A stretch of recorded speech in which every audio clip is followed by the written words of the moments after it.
I am an old man, 75 to be precise, born February 9th, 1950. I stayed in the house where I was born for my whole life. We were never a wealthy family. My father slaved away in a rubber manufacturing factory until he keeled over from a heart attack sometime in 1962. My mother, God rest her soul, took up 2 waitressing jobs at opposite ends of town to make up for the slack my father left behind. Every Thanksgiving, she'd have a hot plate on the table for each of us consisting of peas, gravy, cornbread, and ham.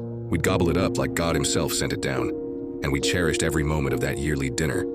Christmas was more of the same. A hot meal pieced together by what change my mama could scrape together, topped off with cocoa and a nice little toy that would be the highlight of the whole evening. However, Halloween was different in my home. Different from the other two in the sense that this holiday was more solemnly prepared for. As early as July, my mother would begin storing away extra cash for October.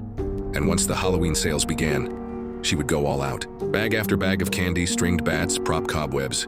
And every year, she would pull out the same old witch costume. She never seemed particularly thrilled about any of it, however. In fact, it seemed as though this was her least favorite time of year. Heck, I wasn't even allowed to touch the candy. Trick-or-treaters would flock to our porch, seeing the astoundingly decorated posts and steps, only to walk away disappointed when my mother handed them only one small sweet each. All but one, that is. See, every year, my mother would warn me about this trick-or-treater. She would tell me how he'd look just like the rest, dressed up in costume, outstretched pillowcase in hand. However, unlike other trick-or-treaters, this one would be wearing no mask.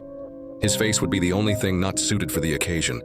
She described the boy's face as smooth and free of blemishes.